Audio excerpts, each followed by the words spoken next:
Hello guys, Animatable here and welcome to the car tutorial series. If you like these long tutorial formats, please consider supporting me on Patreon, as that is how I make this possible. I have to make it worth my while, as it takes a lot of time to create these tutorials. Also follow me on Instagram, I create some great posts that I really think you will enjoy. And if you enjoyed this tutorial, you should thank this month's legend Patreons. Some are old, some are new, they are all amazing. But as usual, I have created a .blend file which you can download in the description to follow along. But I'm just quickly gonna show you how I got to the starting point. So I found this very cool looking car model on Sketchfab, which is actually also quite low poly. Then I brought the model right into Blender, where I created a plane. I scaled it up and scaled it down on the x-axis. Then I pressed Shift A and added in a path. I rotated on the Z-axis and scaled it up a bit. I then pressed Shift A and created a camera. Under the camera's constraint tab, I added in a follow path constraint and picked the path that I have created. I also checked follow curve and fixed position. I then pressed Shift A and added in an empty. I moved the empty to the car and parented by pressing Ctrl P parent as object. I then went back into the camera constraint tab and added in a track 2 constraint and picked the empty that I've just created. And that is basically it for the camera setup. Now it's time to grab that .blend file and follow along. So let's start with chapter 1, which is the rigid body simulation. So first you want to select the plane and go under the physics tab and add a rigid body.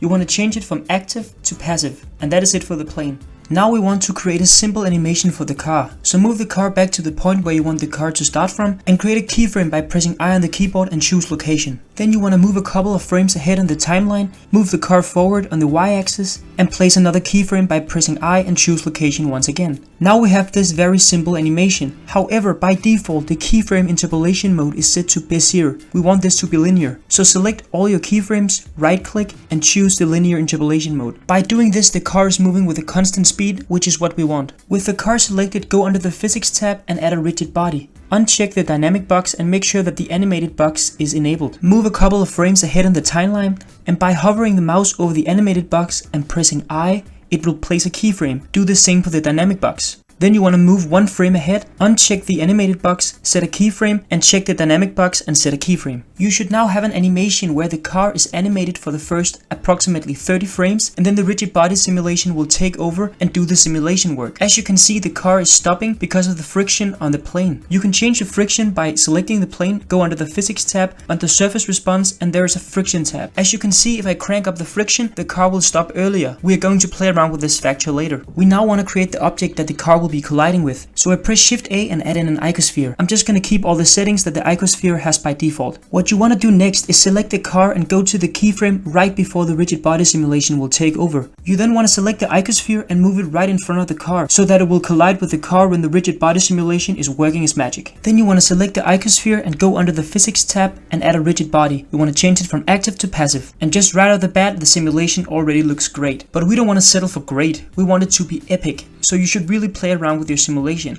And there is a couple of ways we can change the outcome of the simulation. First off, we can select the car and move the keyframes closer to the first keyframe. In this way the car will move faster and will have a bigger impact on the icosphere. You might want to play around with the keyframes for a little while. We can also select the plane, go under the physics tab and change the friction. In this way we can control whether the car should move faster on the plane or if it should just stop immediately after the crash. We can also play around with the position of the icosphere, which definitely gives the biggest difference in the outcome of the simulation. Just like with the ground plane, we can select the car and go under the physics tab and change the friction of the car. This will also give a different result. Now you just have to do a ton of trial and error until you get the result that you're happy with. I was very satisfied after a couple of minutes and ended up with this simulation. I think this looks pretty cool. So let's set up the camera to match your simulation. I've created a collection called camera. You have to enable that so it's visible again. Then jump into the camera view and select your camera. Under the constraint tab, we can animate the offset of the follow path constraint and thereby create an animation. So go to frame 0 of your animation and set a keyframe. You do this by hovering your mouse over the offset value and press I. You then have to let your simulation play out and wait until your car is almost static. Then you want to move the camera to that position by changing the offset of the follow path constraint and then place another keyframe. If you're unhappy with your animation, you can just go back and change the offset and place another keyframe. For even more control over your camera movement, you can go down to the left corner and change the editor type to the graph editor. Then you can pick the first keyframe and by pressing R you can change the smoothness of the curve. This will change the camera's initial speed when starting the animation. You can make it faster or slower. That is completely up to you. As a child of the car is the focus object, which I have created in the beginning of the video. If you select this empty, you will see that I have created a very simple noise animation for this. wheels, which determines the camera shake of your camera. If you want to change the strength of the camera shake, you can change the X location and the Z location's noise modifier. You do not want to touch the Y location, as this will totally mess up your animation. You can change the strength or the amplitude of the noise modifier, which makes the camera movement bigger or more subtle. And then you can change the scale of the noise modifier, which determines how many times the camera movement appears over time. So you can make it appear very often or not that often. But I'm just gonna leave my camera shake as the default value that I created for you guys, and I'm pretty happy with the result. So let's move on. Now you want to select your car, go under Object, Rigid Body, and Bake to Keyframes. The settings should match your timeline, so just press OK. Now the rigid body physics will automatically be removed from your car and you will now have a keyframe simulation. I often find that the rigid body simulation is not perfect. For example, here the stone is not even near the car, so let's fix some of these errors. What I do is simply move the icosphere closer to the car so that it matches the simulation. Since the car is now a keyframed animation, it will no longer be affected by the collision object. Also, I want to fix the wheels on the ground. The wheels are not touching the ground, so I just want to move the ground plane a bit up. Naturally, a simulation does not look like mine. However, in my scenario, I think it makes sense that the front wheel snaps off the car, so I'm gonna show you how I did that. But let's start by making the wheel spin so that it actually looks like the car is driving. So select your car and tap into edit mode. Select the wheels that are visible to the camera and make them separate objects by pressing P and choose selection. The wheels are now children of the main car object. We now want to separate the two wheels from each other so that we have two separate wheels. So select the wheels, tap into edit mode, select one of the wheels and press P and choose selection once again. Do yourself a favor and rename the wheels accordingly to their position, so front wheel and back wheel. With the wheel selected, right click and choose set origin to center of mass. Do this for both of the wheels. Then you want to select both of the wheels and delete their keyframe animation. You want to make sure that both of the wheels are children of the car. That means that they are parented to the car so that they move wherever the car goes. This is very important. Now select your front wheel and go to frame 0. Press I and set a keyframe for the rotation. Then you want to move forward on your timeline until the point where you think your wheel should stop spinning. Under the transform properties, you want to change the rotation of the x-axis to something like 1200 and set another keyframe by pressing I. I repeat this process for all the wheels that I want to spin. I think this looks great, so let's make the wheels snap off the car. This is actually very simple. Select your front wheel, go under the physics tab and add a rigid body. On the timeline you want to be about 1 frame before the collision happens. Then you want to check the animation box, uncheck the dynamic box, set a keyframe for the animated box and a keyframe for the dynamic box. Then you want to move 1 frame ahead, uncheck the animated box, set a keyframe, check the dynamic box and set a keyframe. Make sure to go back to frame 0, otherwise you won't be able to see the rigid body simulation. And would you take a look at that? That looks amazing. So let's just get going and move on to the next exciting part. Chapter 2. Shape keys and particle systems. Let's start by pressing Shift A and create a cube. The cube is going to function as a bounding box, so we want it to cover the whole car. This is not science, guys, so I'm just gonna speed it up so you don't have to watch me fit a cube around the car. It doesn't have to be perfect, it just has to cover the car. When you're done, tap into edit mode, and by pressing Ctrl R you can create edge loops. We wanted to give the cube some geometry that is squared. Just a couple of edge loops is more than enough. We don't need a lot of geometry, we're gonna add it in later. So with the cube selected, go under the modifier tab and add in a subsurface modifier. I'll set it to 2 in the viewport and 2 in the render. The subsurface modifier might crop your bounding box a little bit, but you just have to scale it up so that it covers the whole car again. Now go back into the modifier tab and add in a shrink warp modifier. Select the car as the focus object. The cube has now wrapped itself around the car. Change the offset a little bit so that it gets above the car surface and add in a remesh modifier. Set the type to smooth and change the resolution from 4 to 5. Now apply the modifiers one by one by pressing Ctrl A. Select the car and then the bounding box and press Ctrl P to parent the bounding box to the car. I'm gonna rename the bounding box deformation. It's not important, but it's a good idea to do to keep everything organized. Now you should have a bounding box that follows the car. With the bounding box selected, go under the object data properties and create a new shape key. I'm gonna rename the first one Deform 1. Then I'm gonna find the place on the timeline where the car is supposed to be colliding with the rock. Before we create any deformation, select the car and add in a Mesh Deform modifier. Select the bounding box as the object. Click on the bind button and wait for a little while. When it's done binding, we can now start manipulating the bounding box, which will affect the car model. Select the bounding box and jump over to sculpt mode. Now you want to drag the influence of your shape key all the way to 1 and start sculpting. I use the draw brush to push the bounding box inwards against the car model. Sometimes I switch to the smooth brush just to make everything a little softer. You want to push the bounding box quite a lot towards the car, since this will not affect the car model that much. And you also want to spend a lot of time on your sculpt, since this is essentially what will really sell the effect in the end. When you're done with your sculpt, you can hide the bounding box. Now you can see the deformation is actually already happening. Now we just want to animate it, which is actually very simple. Go to the frame right before the collision is happening and press I over the value, which will set a keyframe. Then go to the frame of the collision and drag the value all the way to 1 and press I again to set another keyframe. And that is how we're going to deform the car using shape keys. You'll be surprised how easy this technique is to use compared to using soft bodies in Blender. So let's continue with the deformation. Now let's go back to frame 0 and add in another shape key. I'm gonna rename this one Deform 2. Once again, I'm gonna find the frame where the collision is supposed to be happening. Then I'm gonna unhide the bounding box and jump over to sculpt mode. Make sure that you have the new shape key selected and set the value to 1. And then you're just gonna start sculpting again. When you are done with your sculpt, jump back into object mode. Now go to the frame of the new collision, make sure that the value is set to 0 and set a new keyframe. Then move one frame ahead, set the value to 1 and press I to create another keyframe. And that is the second deformation done. Good job guys. As I said earlier, sometimes a rigid body simulation is not perfect. And this time it looks like my car is actually floating and not hitting the ground. So I'm just gonna create a collision object. When I'm doing the final render, maybe I'll make it a tree or something cool. Well, I think you get the point about shape keys. So I'm just gonna speed through the third deformation that I created for my simulation. Maybe you only have 2 deformations in your car scene, and then you will already be done, so that is nice. But as you can see, I'm just repeating the same process for the third deformation, and it's very simple. If you really want it to look good, create a lot of shape keys with different amount of strength and values that you maybe crank up and down so it looks like the car is more wobbly, like metal is probably supposed to be. But I'm actually pretty happy about the way that my animation turned out, so let's just continue with the particles. Let's start by selecting the bounding box and hide it for now. Then you want to select the car and tap into edit mode. Select the windows that you want to be smashed. In my case, I want all the windows to be destroyed. So I will do my best to select all of them. When you have the windows selected, you want to press P and choose selection. This will separate the windows from the car. If you play the animation now, you might notice that the deformation is no longer happening to our car. And this is because we have changed the base vertex count on our car. But don't worry, this is very easy to fix. You just want to go back to frame 0, which is very important, and then you just want to press unbind and then bind again under the mesh deform modifier. And once again the car is deforming correct. However, now the windows are not deforming, and this is because the windows are now a separate object. So we just have to do the same for the windows. But before we do that, select the windows, tap into edit mode and subdivide them a couple of times. Go back to frame 0 and under the modifier tab, unbind the mesh deform and bind again.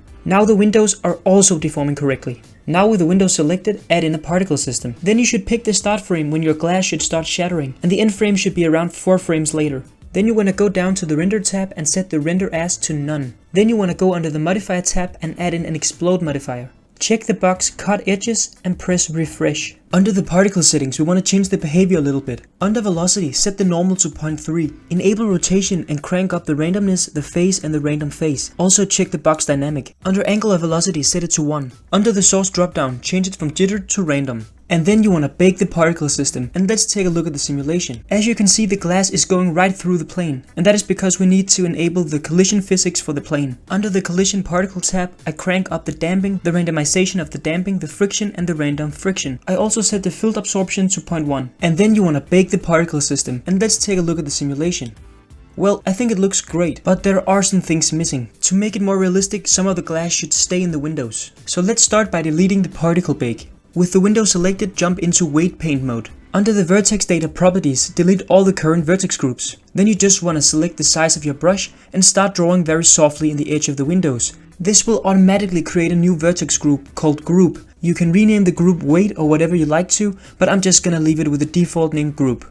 As you can see, I'm not doing the weight paint any justice. I'm just slapping on that weight paint like in the kindergarten. And this is because it's not that important, because the simulation will make it cool anyways. But just make sure that it's only the edges. When you're done with your weight paint, select your windows, go under the modifier tab, under the explode modifier and add in the group you just created. Remember to press refresh. Then you want to rebake your particle system, and let's take a look at the simulation.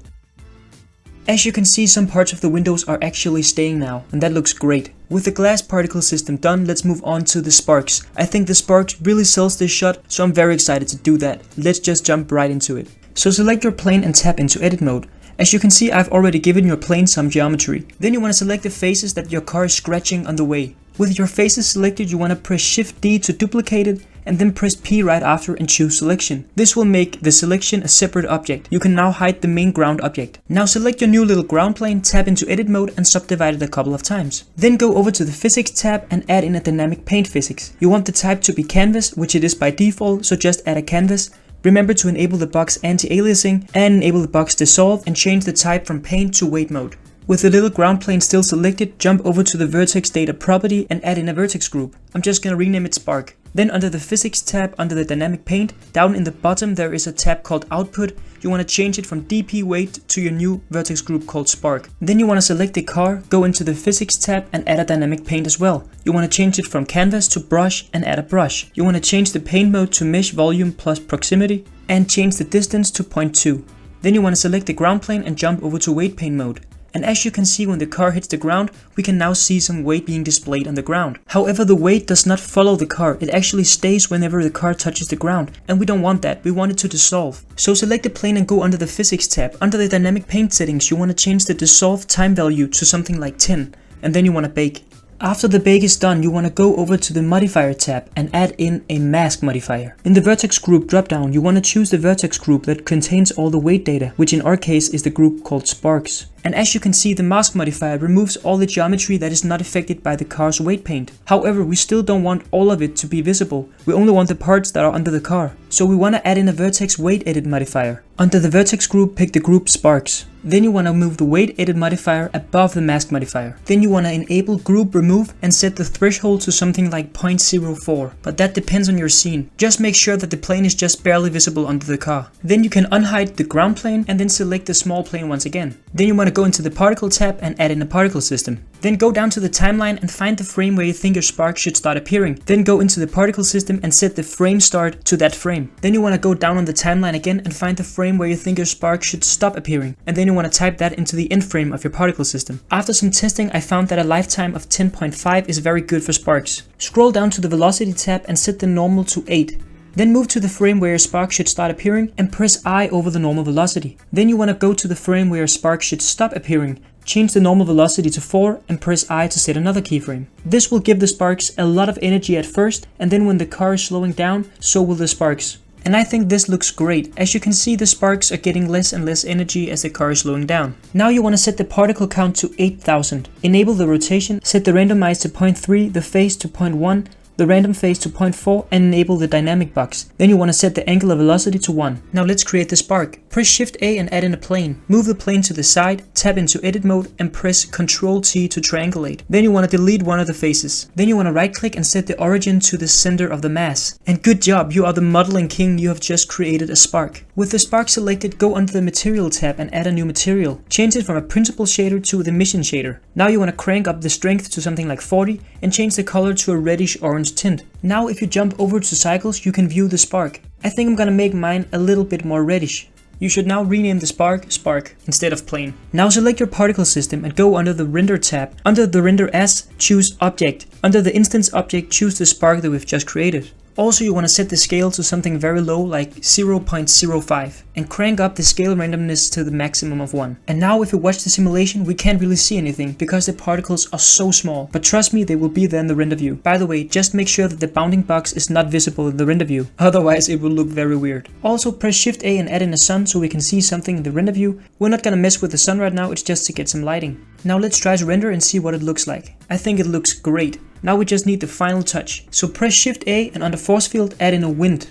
Move it to the side and rotate it a little bit. I found that the default settings actually works great for this scene, so I'm not gonna change anything. However, I'm gonna rebake the particle system. And that is it for the sparks. Good job guys, we're done with that part. So let's move on to the rock collision, which is surprisingly easy to do. So select your icosphere and go into the modify tab and add in a boolean modifier. Select the plane as the object and press Ctrl A to apply the boolean modifier. This is just to cut off all the unnecessary geometry. Then you want to tap into edit mode and subdivide the icosphere a couple of times. Under edit, open up the preference menu and under add-ons search for self fracture. And remember to enable it of course. Press refresh and close the window. With the icosphere selected, go under the object drop down and under quick effects choose self fracture. That will give you this menu. Change the source limit to something like 250 and maybe give it a random noise of something like 0.3. And then just press OK and wait for a little while. When it's done fracturing, you get a ton of different objects. Do yourself a favor and hover your mouse over the layout and press M to create a new collection. Rename it Rock. Maybe you have noticed that the original icosphere is still in the project.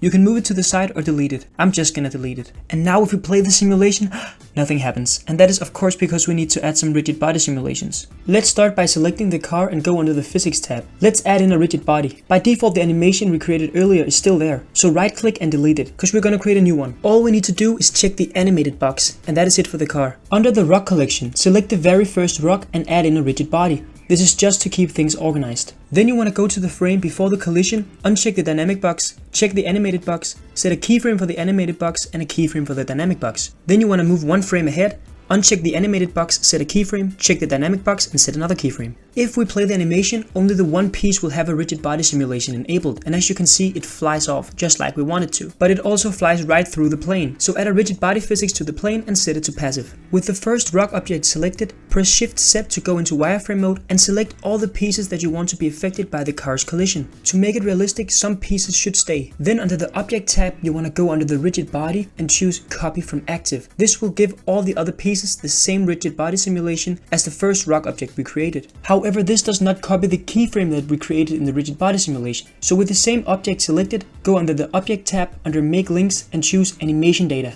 Now all the pieces that you have selected should have the same properties as the first rock we created. So go back to frame 0 and play the animation. And there you go, that looks amazing. However, as you can see in my scene, I have two separate planes. So I'm just gonna add the rigid body to the plane as well, and to the little cube that I created. And I set it to passive of course. Now your animation should look absolutely perfect. So all there's left to do is go under the scene properties, under the rigid body world and bake the simulation. So good job if you made it this far. Well guys, that is actually the first episode of the car tutorial series. In the next episode I will cover the smoke simulation and some texture animation. I'm almost done with the editing, so hopefully it will be released soon. Thank you guys so much for watching. I'll see you in the next video.